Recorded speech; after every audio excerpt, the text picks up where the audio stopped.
wil nie op Sari se voorblad wees nie, want ek dink dit is net amazing om op 'n glanstydskrif se voorblad te kan wees en om jou gesig daar te sien. My lewe was baie geseënd. Regtig vandat ek kan onthou.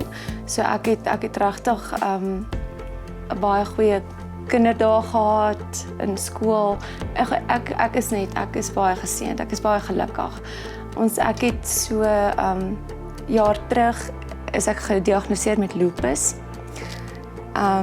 Dit is 'n auto-immuun siekte wat jou eie gesonde weefsel aanval. En dit was vir my moeilik om te oorkom. Dit was vir my moeilik om te aanvaar, maar dit het my ook baie dinge geleer.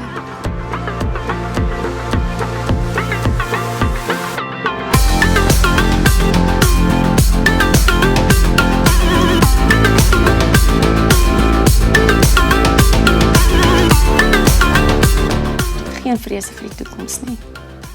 Ek lewe my dag vir dag en ek word daagliks geseën. En nee wat, ek is nie bang vir wat voor lê nie. Ek dink ek sal reg wees vir wat ook al aan my kant toe kom. Ek is baie lief vir grimering. Ek gaan nie by die huis uit as ek nie grimering aan het nie.